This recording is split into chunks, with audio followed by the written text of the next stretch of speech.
Ça a plus d'une dizaine d'hectares de brûlés, donc comme je te disais, largage efficace, on a protégé les habitations sur le flanc droit. Appel urgent au Canadair. Un incendie s'est déclaré dans le massif de la Sainte-Victoire, dans les Bouches-du-Rhône. Cet exercice est en fait une simulation. Vous avez des rafales de vent qui peuvent aller jusqu'à 70 voire 80 km/h. Message terminé. Ouais, bien reçu. Donc, Dans des box exigus, face à l'ordinateur, les commandants de groupements en formation révisent leurs connaissances sur les feux de forêt. Ces recyclages, donc la formation des maintiens des acquis, permettent justement de remettre à jour les compétences, de pouvoir s'entraîner encore sur des outils virtuels, particulièrement de la sécurité, des ordres qui sont donnés, des conduites qui sont données par justement les chefs d'agré, les chefs de groupe, ainsi que la chaîne de commandement.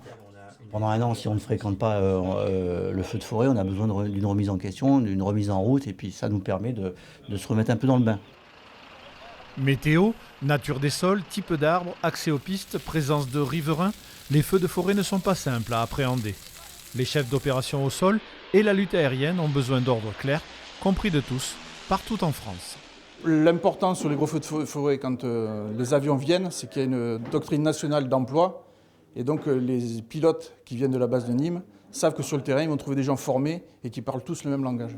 C'est bien reçu, votre canal interne au groupe, la 614, vous l'avez bien pris? affirmatif, interne au groupe 614. Un code sémantique commun pour plus d'efficacité sur le terrain. Tous les 3 ans, les pompiers sont appelés à se former afin d'éviter les incompréhensions face au feu.